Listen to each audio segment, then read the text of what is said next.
உறவுகள் அனைவருக்கும் வணக்கம். ஒரு வருடத்தில் நம்ம பல பேருக்கு வாழ்த்துக்கள் சொல்கிறோம். ஆனால் எல்லா வாழ்த்துக்களுமே நம்மளோட மனதில் நீங்காத இடம் பிடிப்பது கிடையாது. ஏதோ ஒரு வாழ்த்து நம்மளே அறியாத ஒரு தாக்கத்தை ஏற்படுத்தும். அந்த மாதிரி என்னை தாக்கத்தை ஏற்படுத்திய ஒரு வாழ்த்தை பற்றி தான் இந்த காணொலியில் நம்ம பார்க்க போகிறோம். நேற்று பேராசிரியர் ஐயா மரியாதைக்குரிய சுபவீர பாண்டியன் அவர்களுக்கு பிறந்த நாளாம். அதற்காக திராவிட இயக்கங்களில் இருக்கக்கூடியவர்கள், அவரோட கூட்டணி வைத்திருக்கக்கூடியவர்கள், ஐயா சுபவீரன் பாண்டியன் மாதிரியே வாடகவாயாக வேலை பார்க்கக்கூடியவர்கள், தாக்கம் வரக்கூடிய அளவுக்கு வன்னியரசு சுபவிக்கு என்ன வாழ்த்து சொன்னார் அப்படின்னா, சுபவி என்றால் ஈழ விடுதலை. நல்லா கேட்டுக்கணும். சுபவி என்றால் பகுத்தறிவு. சுபவி என்றால் தமிழ் தேசியம். இங்கே தான் நமக்கான அந்த தாக்கம் வந்தது. சுபவி என்றால் அஞ்சாமை. வாழ்க வாழ்க, ஹாப்பி பர்த்டே சுபவி, சுபவி அப்படின்னு சொல்லி போட்டாங்க. அவங்களை டேக் பண்ணி போட்டிருக்காங்க. இப்போ கமெண்டில் பார்த்தா நம்மளாலே என்ன பண்ணியிருப்பாங்கிறது நம்ம சொல்ல தேவையில்ல. நிறையா போட்டிருக்கானுங்க. 1-2 மரியாதைக்குரிய வகையில் நம்ம சொல்லணும்னா, சுபவி என்றால் பக்கத்து வீட்டுக்கு மட்டும் பகுத்தறிவு பேசுவது.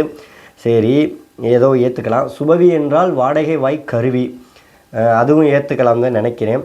சுபவி என்றால் திருமணம் கடந்த உறவு. அது என்னது? மன்னிக்கணும், ஐயா ஒரு தடவை விளக்கம் கொடுத்துருந்தாரு. திருமணம் கடந்த உறவு என்றால் என்ன, அது எந்த அளவுக்கு ஒரு புனிதமான ஒன்று அப்படின்னு சொல்லி தன்னோட வாயாலே விளக்கம் கொடுத்திருந்தார். அதனால் அவரால் பாதிக்கப்பட்ட, அவரால் பலனடைந்த யாரோ ஒருவர் தான் இந்த மாதிரி பட்டத்தை கொடுத்துருக்காங்கன்னு நினைக்கிறேன். சுபவி என்றால் அரைவேக்காடு, சுபவி என்றால் தெலுங்கு விசுவாசம், சுபவி என்றால் யூஸ்லெஸ் ஃபெல்லோ, அதெல்லாம் தப்பு. இந்த மாதிரிலாம் யாருமே கமெண்டில் சொல்லாதீங்க. சுபவி என்றால் யூஸ்லெஸ் ஃபெல்லோ அப்படின்னு.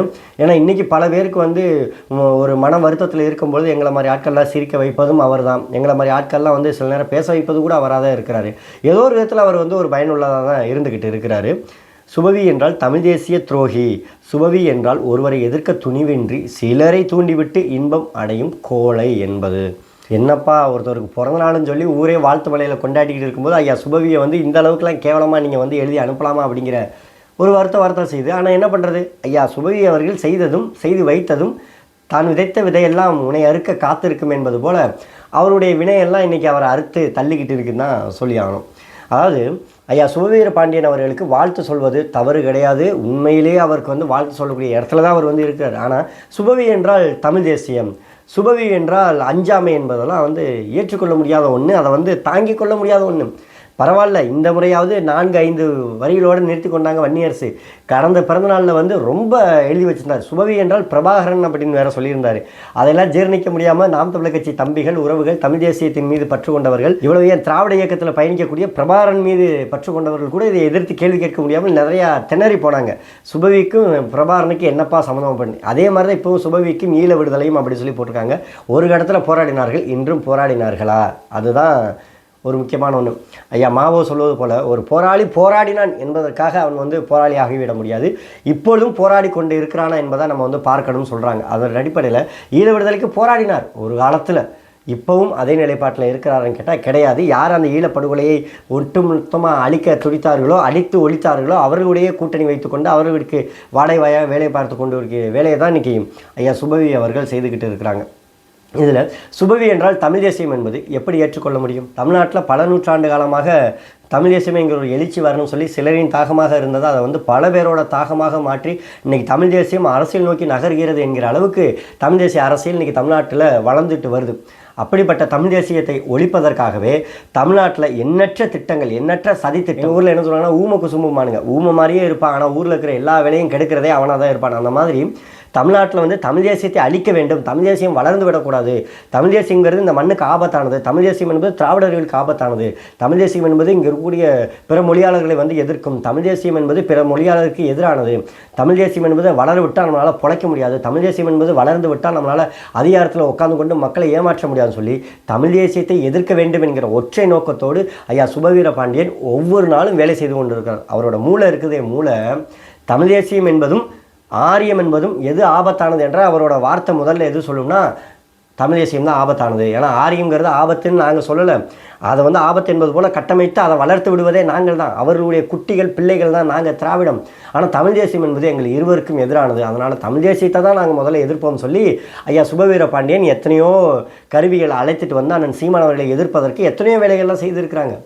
அப்போ ஐயா சுபவீர பாண்டியனுக்கு தமிழ் தேசியம் என்கிற அடையாளம் கொடுத்தது மாபெரும் தவறு. இன்னைக்கு ஐயா திருமாவளவன் வந்து பல மேடைகளை சொல்றாரு, தமிழ் தேசியம் என்பது வெல்லாத ஒரு தத்துவம், தமிழ் தேசியம் என்பது இல்லாத ஒரு தத்துவம், இந்திய அரசியலமைப்பு சட்டத்திற்கே தமிழ் தேசியம் என்பது ஒவ்வாமையை ஏற்படுத்தும், தமிழ் தேசியம் என்பது இன்னைக்கு பல பேருக்கு வந்து வெறுப்புணர்வை தூண்டக்கூடிய ஒரு தத்துவமாக இருக்கிறதுன்னு சொல்லி இன்னைக்கு ஐயா திருமாவளவன் அவர்கள் வந்து அங்கே விமர்சனம் செய்துக்கிட்டு இருக்கிறார். ஆனால் கட்சியில் இருக்கக்கூடிய பொதுச் செயலாளர் வாழ்த்து மலையில் என்ன சொல்றாருன்னா, சுபவி என்றால் தமிழ் தேசியம்ங்கிறாங்க. அது எப்படி சீமான் தமிழ் தேசியம் பேசும்போது உங்களுக்கு வந்து வலிக்குது, அதே சுபவி தமிழ் தேசியம் பேசினா இனிக்குமா? சரி, சுபவி என்னைக்கு தமிழ் தேசியம் பேசியிருக்காரு? தன்னோட வாழ்நாளில் சுபவி அவர்கள் தமிழ் தேசியம் என்கிற வார்த்தையை பயன்படுத்தியிருக்கிறார். அவர் திராவிட இயக்கத்தில் பயணித்தவர், திராவிட கருத்தியில் பேசக்கூடியவர், திராவிட இயக்க தமிழர் பேரவையோட தலைவராகவும் இருக்கிறாரு, பெரியார பேசுகிறாரு, திராவிடம் என்கிற சொல்லுக்கு ரொம்ப துணையாக போகக்கூடிய ஐயா ஸ்டாலின் அவர்களை போட்டுறாங்க, திராவிட மாடல் என்கிறத போற்றி புகழ்கிறாரு, சமூக நீதி கண்காணிப்பு குழுவோட தலைவராக இருந்துக்கிட்டு திராவிடம் என்பதற்கு கூட பதில் சொல்ல முடியாமல் திராவிடத்தோட சமூக நீதியை கூட காப்பாற்ற முடியாத இடத்துலையும் ஐயா சுபவி அவர்கள் இருக்கிறாங்க. தன்னோட வலையொலி பேர் கூட திராவிடம் தான் வச்சிருக்காரு. தன்னோட ஒவ்வொரு பொதுக்கூட்டத்தையும் திராவிட பொதுக்கூட்டத்தில் தான் பங்கெடுக்கிறாங்க. திராவிடம் என்கிற சொல்லாடல் தான் இங்கே வந்து அனைத்து மக்களையும் வாழ வைக்கிதுங்கிறாங்க. இப்படி திராவிடம் திராவிடம் சொல்லி பல விதத்தில் திராவிடத்திற்கு முட்டு கொடுத்து உருட்டு கொடுத்து இன்றைக்கி பல பேரை வந்து வாடகையை மாற்றி வைத்தது ஐயா சுபவி அவர்கள் தான். அவர் எந்த இடத்துலையுமே நான் பேசுவது தமிழ் தேசியம், தமிழ்நாட்டுக்கு தமிழ் தேசியம் என்பது தேவை அப்படின்னு சொன்னது கிடையாது. ஐயா சுபவி அவர்கள்ட்ட தமிழ் தேசியம்னா என்னன்னு கேட்டாலும் திராவிடம் என்பது தான் தமிழ் தேசியம் சொல்லி மறுபடியும் உருட்ட போகிறார். அதுக்கு நீங்கள் சுபவி என்றால் திராவிடம் சொல்லியே நீங்கள் வந்து போட்டுட்டு போயிடலாம். ஏன்னா தமிழ் தேசியத்திற்கென்று ஒரு கோட்பாடு இருக்குது, தமிழ் தேசியத்திற்கென்று ஒரு தலைவர்கள் அமைப்புகள் அதற்கென்று வரலாறு இருக்குது. அதற்கும் ஐயா சுபவி அவர்களுக்கும் துளி அளவு சம்மந்தம் கிடையாது. இப்போ அண்ணன் சீமான் அவர்களும் தமிழ் தேசியம் தான் பேசுகிறாங்க. என்னைக்காவது ஒரு நாள் ஐயா சுபவீர பாண்டியன் சீமான் பேசக்கூடிய தமிழ் தேசியத்தை ஆதரித்து இருக்கிறாங்களா? நீங்களே ஆதரித்தது கிடையாது. உங்களை பார்த்து தான் எங்கள் அண்ணனே தமிழ் தேசியத்துக்கு வந்தேன் அப்படின்னு சொல்லக்கூடிய அவரையே தமிழ் தேசியம் என்பதை வந்து ஆதரிப்பதற்கு நீங்களே தயாராக கிடையாது, உங்கள் தலைவரே தயாராக கிடையாதுங்கிறப்போ சம்மந்தமே இல்லாத ஒரு ஜீவன் வயதாகி முதிர்ந்த காலத்தில் வாடகையாக வேலை பார்த்து அறிவாலயத்தில் தன்னால் இயன்ற உதவிகளை பெற்றுக்கொண்டு சுயமரியாதை வாழ்க்கையை வாழ்ந்து கொண்டு இருக்கக்கூடிய திருமணம் கடந்த உறவு வாழ்ந்து கொண்டு இருக்கக்கூடிய எங்கள் ஐயா சுபவீர பாண்டியனை தமிழ் தேசியம் என்று சொல்லி எப்படி ஐயா சுபவீர பாண்டியன் நீங்கள் அசிங்கப்படுத்தலாம்? சுபவீர பாண்டியனுக்கென்று ஒரு வரலாறு இருக்கிறது, அவருக்கென்று ஒரு அடையாளம் இருக்கிறது. அதை வந்து நீங்கள் தமிழ் தேசியம் என்கிற ஒரு அடையாளத்துக்குள்ளே நீங்கள் வந்து சுருக்கக்கூடாது.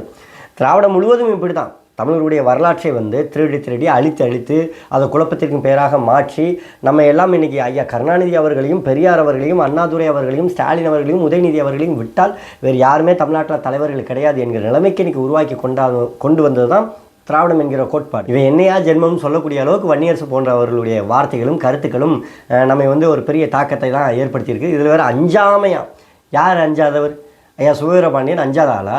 திராவிடம் என்பது பல நெடுங்காலம் பயணிக்கக்கூடிய ஒரு பேராற்றல், இங்கே இருக்கக்கூடிய அனைத்து மக்களுமே நேசிக்கக்கூடிய ஒரு தத்துவமாக இருக்கிறது என்றால் கம்யூனிசம் மாதிரி இன்றைக்கி பல நாட்டில் ஆட்சி செய்து இருக்கணும். இன்றைக்கி குறைந்தபட்சம் தமிழ்நாட்டில் கூட பல மாநிலத்தில் இன்றைக்கி அதிகாரத்தில் இருந்திருக்கணும்.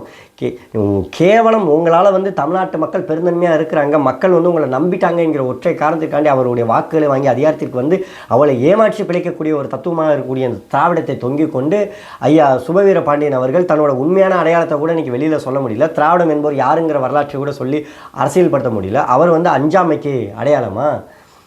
வரலாற்றை திருடி அதையே ஒரு வரலாற்றாக மாற்றி அதையே மக்களை படிக்க வைத்த ஒரு வரலாறு யாருக்கு இருக்குதுன்னா இந்த திராவிட கூட்டத்துக்கு தான் இருக்குது. அது இந்த கருப்பு சட்டை போட்ட ஐயா சுபவீர பாண்டியன் இன்னும் அந்த இதில் பயணிக்கக்கூடிய நிறைய பேர் இருக்கிறாங்க.